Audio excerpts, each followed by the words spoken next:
కొత్త నేర న్యాయ చట్టాలతో నేర దర్యాప్తు విచారణ ప్రక్రియలో కీలక మార్పులు రానున్నాయి. జీరో ఎఫ్ఐఆర్, ఆన్లైన్లో ఫిర్యాదులు, ఎలక్ట్రానిక్ మాధ్యమంలో సమన్ల జారీ, హేయమైన నేరాలకు సంబంధించిన నేర దృశ్యాలను తప్పనిసరిగా వీడియోగ్రఫీ చేయడం లాంటి మార్పులతో దర్యాప్తు ప్రక్రియ వేగవంతం కానుంది. ఈ కొత్త చట్టాలపై క్షేత్రస్థాయిలో ప్రజల్లో అవగాహన కల్పించడానికి కేంద్ర హోంమంత్రిత్వ శాఖ కూడా భారీ కసరత్తు ప్రారంభించింది. దాదాపు 40 లక్షల మంది క్షేత్రస్థాయి సిబ్బందికి 5,65,000 మంది పోలీసులు, జైళ్ల అధికారులు, ఫోరెన్సిక్ నిపుణులకు శిక్షణ ఇవ్వనుంది. గతేడాది భారతీయ న్యాయ సంహిత, భారతీయ నాగరిక సురక్ష సంహిత, భారతీయ సాక్ష్య అధినియం చట్టరూపం దాల్చిన సంగతి తెలిసిందే. ఇవి బ్రిటిష్ వలస పాలనా కాలం నాటి IPC, CrPC, Indian evidence act స్థానంలో అమల్లోకి రానున్నాయి. బాధితుడు నేరుగా పోలీస్ స్టేషన్కు వెళ్లకుండానే ఎలక్ట్రానిక్ కమ్యూనికేషన్ ద్వారా జరిగిన సంఘటనను ఫిర్యాదు చేయవచ్చు. దీంతో వేగవంతంగా చర్యలు తీసుకునే వెసులుబాటు పోలీసులకు లభిస్తుంది. జీరో ఎఫ్ఐఆర్ ప్రకారం ఏ వ్యక్తి అయినా పోలీస్ స్టేషన్ పరిధితో సంబంధం లేకుండా ఏ స్టేషన్లోనైనా ఫిర్యాదు చేయవచ్చు.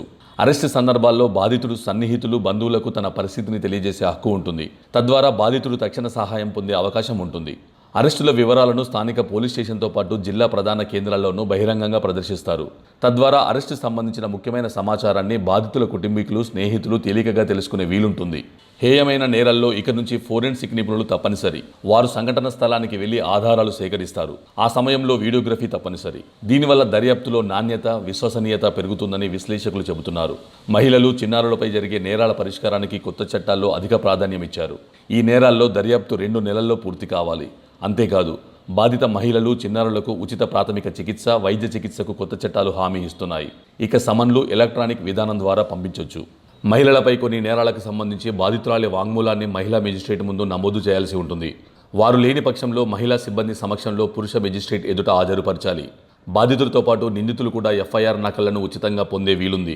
వీటితో పాటు పోలీస్ రిపోర్టు, ఛార్జిషీట్, స్టేట్మెంట్లు, ఇతర డాక్యుమెంట్లను 14 రోజుల్లోగా పొందవచ్చు. కేసు విచారణలో అనవసర జాప్యాన్ని నివారించడానికి, సకాలంలో న్యాయం అందేలా చేయడానికి న్యాయస్థానాలు కూడా గరిష్టంగా 2 వాయిదాలు మాత్రమే మంజూరు చేస్తాయి. సాక్షుల భద్రతను, వారి సహకారాన్ని దృష్టిలో ఉంచుకుని సాక్షుల రక్షణ పథకాన్ని అన్ని రాష్ట్ర ప్రభుత్వాలు తప్పనిసరిగా అమలు చేయాలి. అత్యాచార నేరాల కేసుల్లో బాధితురాలి వాంగ్మూలాన్ని ఆడియో, వీడియో ద్వారా పోలీసులు నమోదు చేయాలి. మహిళలు, దివ్యాంగులు, దీర్ఘకాల వ్యాధిగ్రస్తులతో పాటు 15 ఏళ్లలోపు పిల్లలు, 60 ఏళ్ల కంటే ఎక్కువ వయసున్న వారు పోలీస్ స్టేషన్కు వెళ్లడం నుంచి మినహాయింపు ఉంటుంది. వారు తాము నివాసం ఉన్న చోటే పోలీసుల సహాయం పొందవచ్చు.